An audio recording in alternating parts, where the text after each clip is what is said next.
Sr. Presidente da Assembleia Municipal, Sr. Presidente da Câmara, Srs. Vereadores, Srs. Deputados Municipais.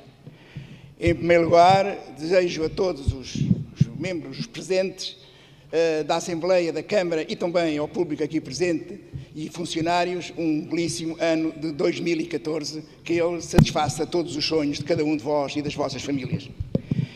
Em segundo lugar, queria aqui referir o problema também, de algum modo, foi muito debatido e de alguma forma até bastante aprofundado, o problema da descentralização administrativa, da reforma administrativa da cidade de Lisboa. Como todos sabem, nessa reforma o PSD foi uma peça fundamental na sua concretização e quer continuar a ser. O PSD quer continuar a ser uma peça fundamental na concretização dessa reforma, no entendimento que tem que ela é amplamente benéfica para os interesses dos cidadãos de Lisboa, que ela é amplamente benéfica para a economia da Câmara Municipal e do conjunto das freguesias. E por isso estamos naturalmente dispostos a colaborar intensamente, devotadamente, no sentido de que todos os problemas, os mais difíceis, aos mais fáceis, sejam resolvidos num consenso alargado, o mais possível alargado, para que de futuro não haja contestação, pelo menos grande contestação, a esta reforma que todos desejamos. É evidente que nem sequer nos passa para a cabeça, Sr. Deputado Paulo Figueiredo, que as freguesias não sejam tratadas igualitariamente. Elas têm o mesmo direito, têm o mesmo escalão, têm as mesmas obrigações, naturalmente, que serão tratadas da mesma forma. Não é preciso dizê-lo. E quando se diz, já que se começa, de alguma forma, a desconfiar, porque há coisas que são inerentes. É evidente, são freguesias, não interessa se são de um partido A ou do partido B. São todas freguesias da cidade de Lisboa, obviamente, que têm que ser tratadas de igual maneira. Agora eu queria aqui referir, tanto com esta convicção e com esta afirmação da total cooperação e colaboração no sentido do aprofundamento, da valorização e da criação de consensos relativamente a esta reforma, eu queria aqui só salientar um problema que afetou a cidade de Lisboa de uma forma decorrente nos últimos dias. Esse problema teve a ver com a chamada greve dos lixos. Houve aqui, e eu penso por culpa da Câmara, alguma falta de comunicação em relação àquilo que era a razão da greve. Ou seja, muitas pessoas pensaram em Lisboa, durante algum tempo pelo menos, que aquilo que ia ser descentralizado era a remoção, era não só a lavagem e a varredura das ruas, mas também a remoção. E isso criou na mente de muita gente, muitas pessoas me interrogaram sobre essa matéria, criou na mente de muita gente alguma preocupação, como é que é possível agora a remoção ser gerida ao nível da freguesia. Isso depois foi corrigido, portanto o que está em causa, de facto, é a lavagem e a varredura, portanto são pormenores na área de higiene e limpeza da cidade, que são muito mais bem geridos se o forem ao nível da freguesia. Haverá todas as vantagens pela proximidade daquilo que são os resultados da atuação das brigadas, dos funcionários que têm essas funções.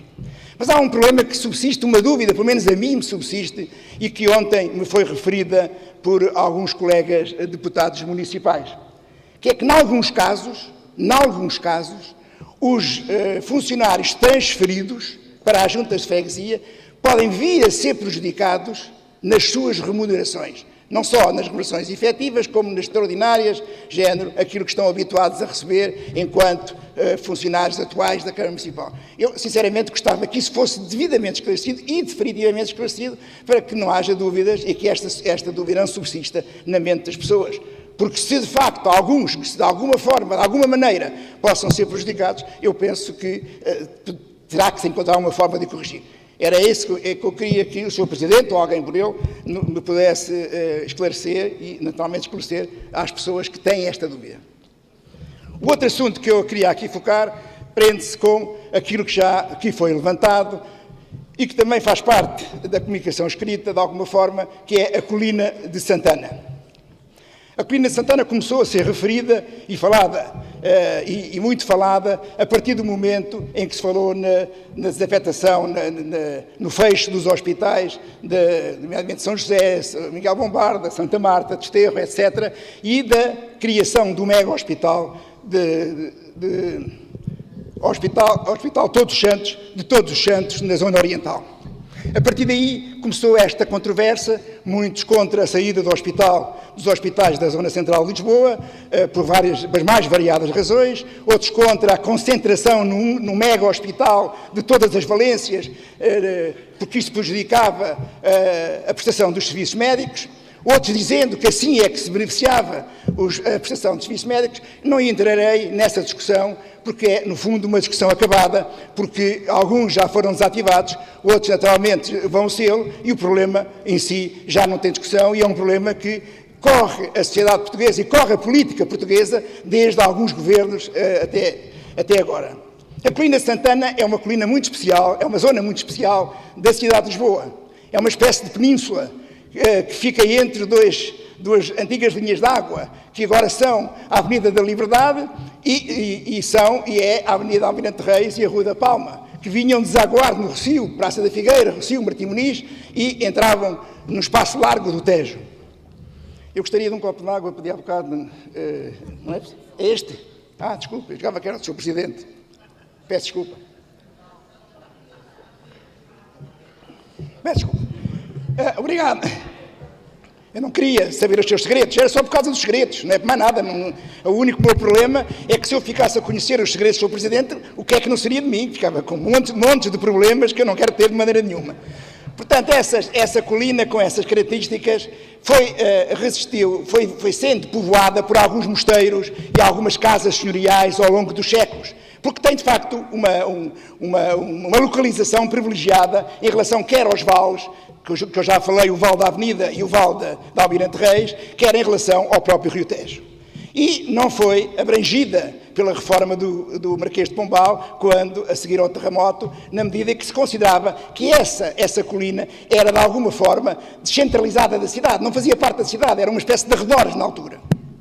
Mais tarde, também, no final do século XIX, quando se fez a reforma de Ressane Garcia, das Avenidas Novas, também não foi considerada, e foi só considerado aquilo que foi a urbanização relativa ao Planalto da cidade de Lisboa, que hoje corresponde às Avenidas Novas. Portanto, ficou isolada e foi-se preenchendo, em termos urbanísticos, sem plano, sem regras, à volta dos conventos, à volta das grandes casas senhoriais, mas sem regras. Isso, naturalmente, criou algumas dificuldades em termos do próprio urbanismo da cidade, dessa parte da cidade. Com a expulsão dos jesuítas, em 1760 e depois com a extinção das ordens religiosas, todos os conventos foram ocupados com outras funções, uns de funções de natureza militar, outros de função de natureza hospitalar, como ainda hoje se verifica. O primeiro foi o convento de Santo Antão o Novo, que todos conhecem atualmente como o Hospital São José, logo a seguir ao terremoto. E depois foi Miguel Bombarda, foi o Desterro, foram todos os outros que nós sabemos existirem nesta área da cidade. Estes conventos estes hospitais vão agora ser desativados. Vão ser desativados e vão naturalmente ter outras funções. Em boa hora, a Assembleia Municipal, e eu aqui tenho que dar uma palavra de louvor à sua Presidente, em boa hora a Assembleia Municipal propôs, penso que na Conferência de Líderes, propôs que se realizasse um debate profundo sobre esta matéria. Um debate profundo que analisasse as condições urbanísticas, sociais, de prestação de cuidados de saúde, etc. Há uma área que não foi incluída, que eu penso que é importante, a área económica. Porque a área económica é fundamental, porque se não se resolverem os problemas económicos, não se resolve problema nenhum. Fica tudo nas intenções, fica tudo no papel. E essa também deveria ser incluída neste debate, e ainda poderá ser, no sentido das pessoas se pronunciarem sobre aquilo que é as possibilidades que a economia terá, que os meios financeiros terão para responder às necessidades da colina. O que se verificamos neste momento é que a Colina Santana, ou a região denominada Colina Santana, é aquela que em Lisboa tem os piores índices, os índices de qualidade de vida. Tem o maior número, em relação ao concelho, de prédios em mau estado ou em muito mau estado. Tem o maior número de prédios desocupados. Tem o maior número de pessoas isoladas a viverem nos seus focos. tem o menor número de crianças e o maior número de velhos.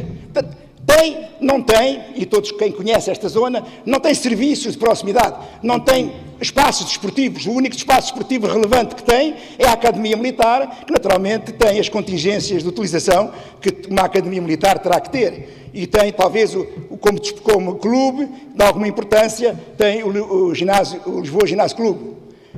Portanto, é uma zona com grandes carências, é uma zona com grandes problemas, é uma zona de grande dificuldade de acessibilidade. Muitas pessoas, especialmente as idosas, têm dificuldade de aceder ao interior da colina, porque há zonas de grande declive que dificultam essa acessibilidade. Portanto, é fundamental analisar e aproveitar esta oportunidade, que é o lançamento dos loteamentos que estão propostos pela Estamo, estes loteamentos que estão propostos pela Estamo e que naturalmente vão criar zonas habitacionais novas, com serviços, eventualmente com comércio, com jardins, etc., mas que não sejam um gueto ao contrário, que não sejam um núcleo fechado de muitos ricos, de pessoas muito ricas, porque este tipo de alojamentos naturalmente não serão baratos, só serão acessíveis a pessoas de grandes rendimentos, pela sua localização, por serem novos, por terem condições excepcionais, naturalmente, que a modernidade que os dias de hoje podem proporcionar às construções, enquanto que o outro património edificado se vai degradando, se vai estragando cada vez mais, se vai sendo abandonado e cada vez há menos pessoas do próprio bairro, da própria área, que ocupam essas casas. Isso tem que ser corrigido. E é uma oportunidade única de vermos o problema não de uma forma seletiva, daqueles loteamentos, daqueles PIPs que estão, mas de uma forma global.